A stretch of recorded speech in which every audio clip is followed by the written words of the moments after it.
Welcome to the Boujee Multipreneur podcast. I'm your host, Hillary Hushauer-Jones. Tune into my show where we discuss how to attract more money so you can spend more money. Welcome back, everyone. Thanks for listening to the Boujee Multipreneur. I'm your host, Hillary Hushauer-Jones. Today, I'd like to talk about elevating and delegating in your small business. So when you're thinking of elevating and delegating, like what exactly do we mean, let's talk about elevating to start with. So these are some things that I've pulled from the businesses that I own and run and from other people that I've talked to too. And lifelong of having my own personal business coach. I'm a coach. I've had business coaches. I constantly have at least one all the time, and I highly recommend it. But when we talk about elevation, let's talk about doing these like higher level tasks that you need because you want to grow.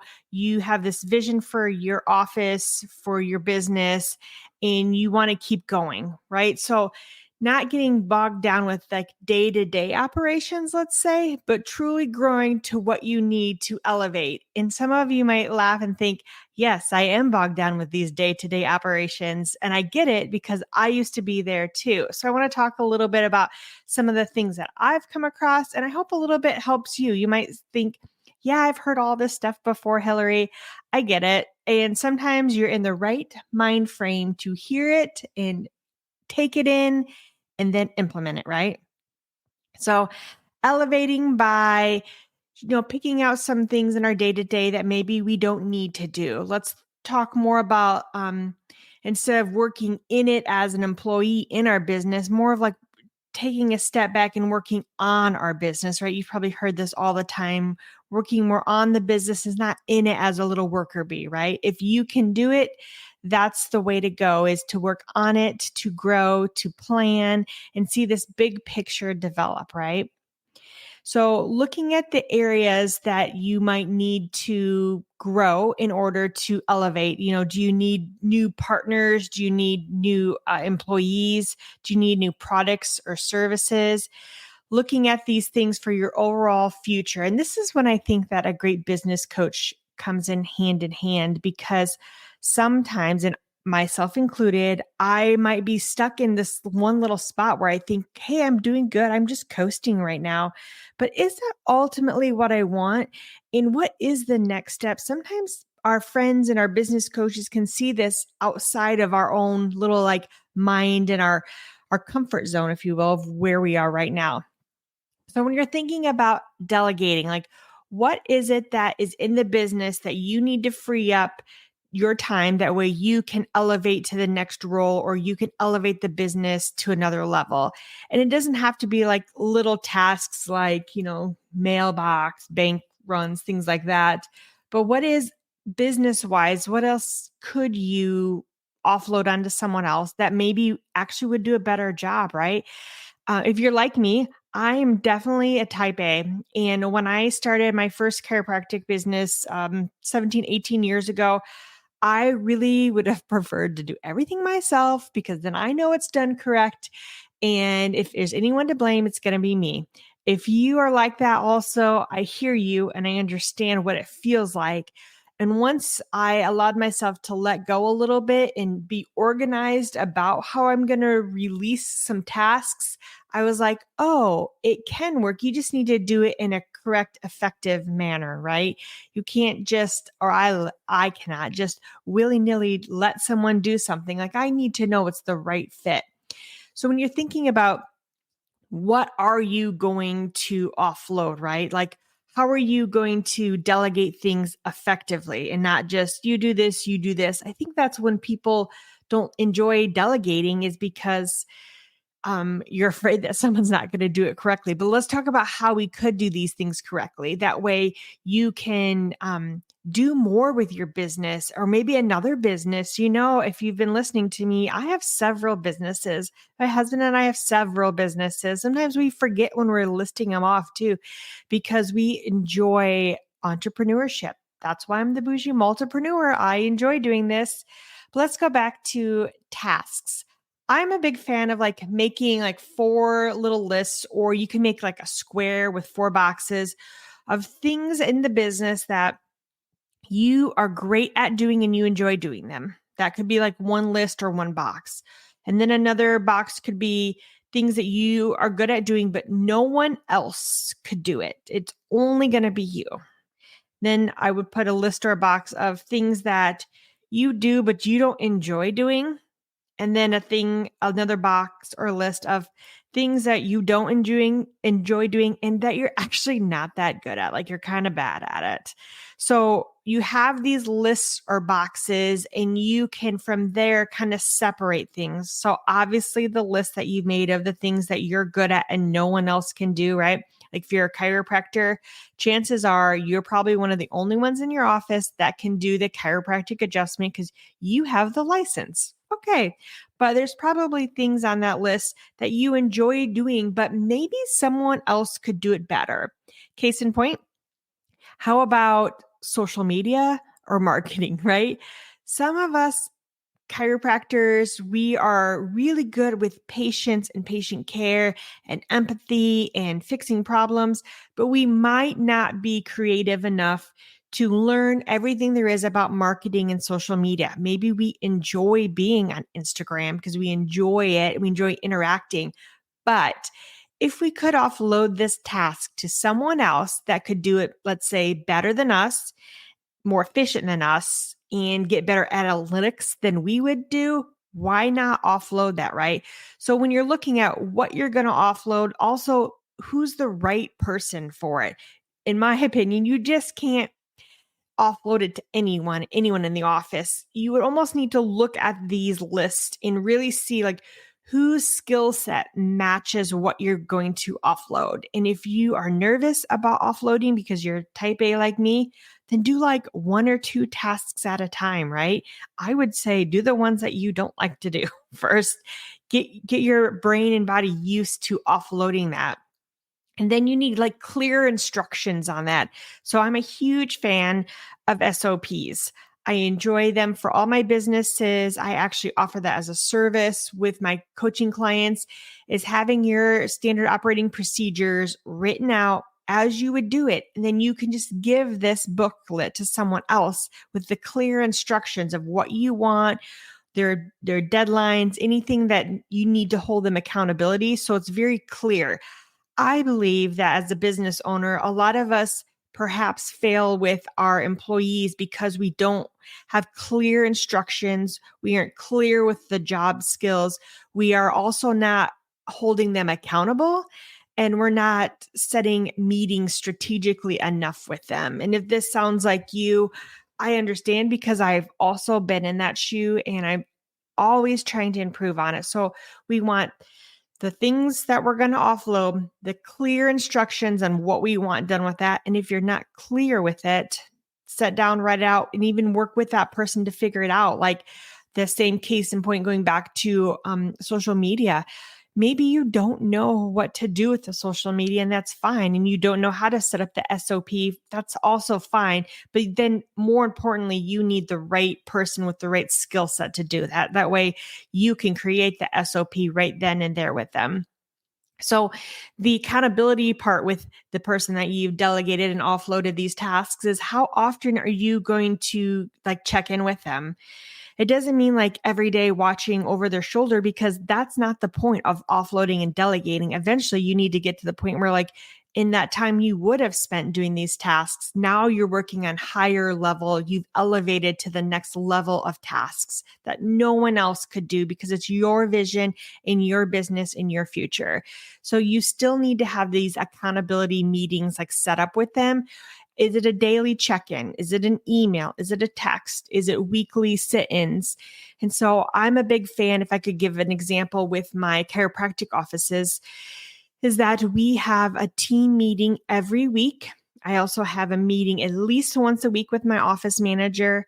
And I have a meeting every week with all the doctors that work for me, all my associates, because it's the regular check-ins that we make sure we're all on target, right? And it doesn't have to be long. So if you're thinking, Hillary, that's a lot of check-ins, I get it. But You want your business to run smoothly and efficiently, and you need to have clear instructions, and you need the accountability in the meeting set up, to be honest. So let's say you start this process, you've delegated, and the project ended, whatever time it was. And if it took a week or a month, you do need to go over that project or task with them and give them feedback, because one thing also a lot of us are not good or clear about is how well that employee is doing on their task. And it doesn't mean that we are disappointed with the way they did it, because maybe we weren't clear enough with the task that we gave them. And it might be, a couple weeks into it, and I'm going to bring the marketing back to it, but let's go over it. If we had clear, like, these are the analytics that we want, here's the posting regimen that I want, here's the colors, the verbiage, and I want all this done. And after a week or two, I look at it and a lot of them aren't done. We just need to bring it back up to them, give them the feedback, the still positive. We're not mad about it. Make sure they see that in the written SOP that we gave them. And then, or if it was perfect, then recognize, and appreciate all their effort that they did, because that will motivate them and help the relationship to where you'll get to a point like I am, where you can just let people fly because you've already established this routine. They do a fantastic job for you, and without a doubt that they will fulfill do it kind of like if it was you. And so I know that us type A people are like, I don't know, I can only do it myself. I don't think anyone else can do it as well as me.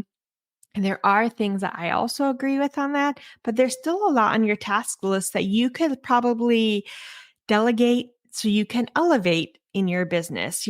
Letting go of some of these tasks can be hard. Definitely. I remember years and years ago, before I met my husband, so he's an accountant, I did my bookkeeping and I enjoyed it. Then I knew where the money was, where it was going all the time. And it was really hard for me to give it up to him to do it. But honestly, someone that is a trained accountant is far better than me as a business owner and chiropractor, right? Once I just gave into knowing that he's got my best, vision in mind, it was like, oh, I do have an extra, half hour per week to do something next level, something that no one else maybe could do for me in my business. So I'm also going to talk a little bit about when I hired my first office manager, because I was thinking, again, I can do it all. I don't need the help. No one's going to do it as better than me, right?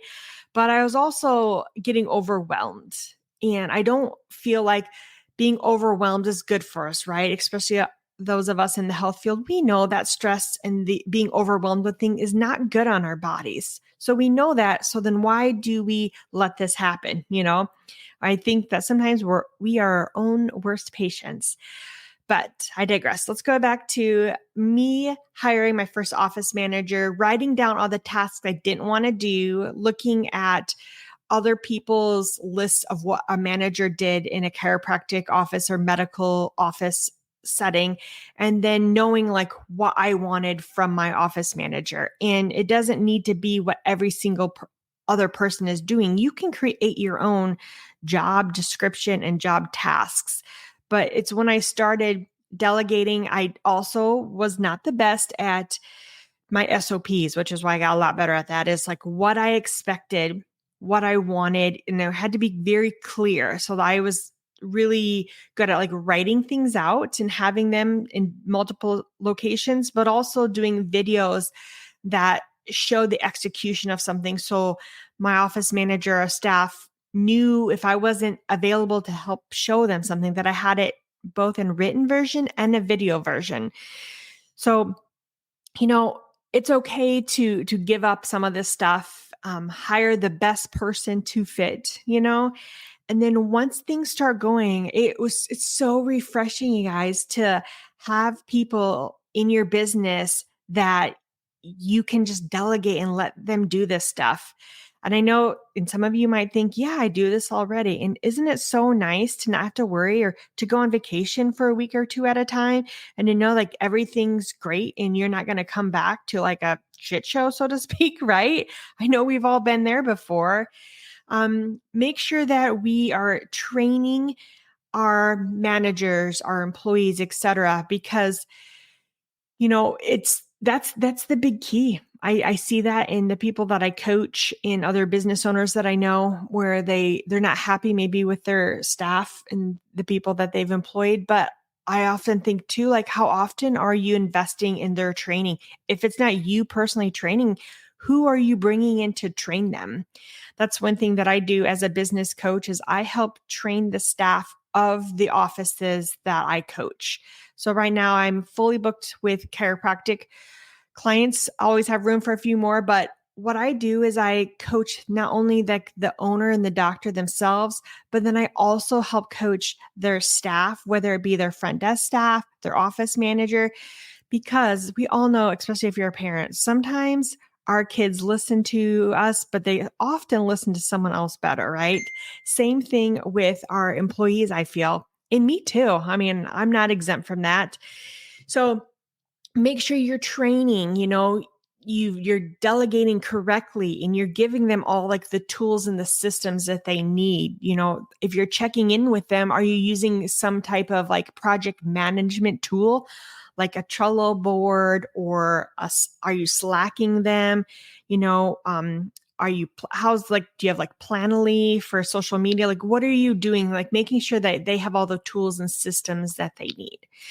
So to wrap up, I hope that this has maybe excited you about delegating and elevating. Like, just think, you could break through that glass ceiling of what you think you can accomplish when you have the right people with you.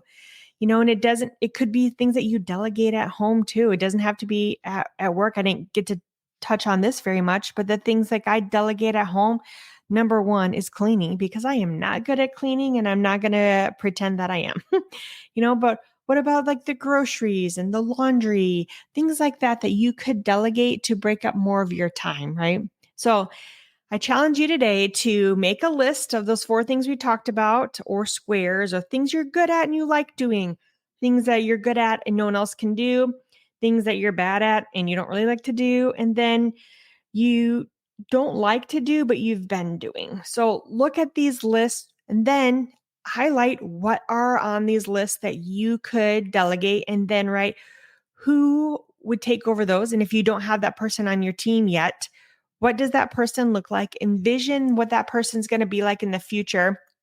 And then say to the universe like that you need this type of person to come help take these tasks off of you, because you want to elevate and delegate and you want to grow and you want large chunks of money to drop effortlessly into your lap. Make sure you're saying that because it's super important. So thanks for listening today. Until next time, I hope that money drops in your lap and you stay bougie just like me. Click subscribe so you don't miss the next episode, and let's make some money.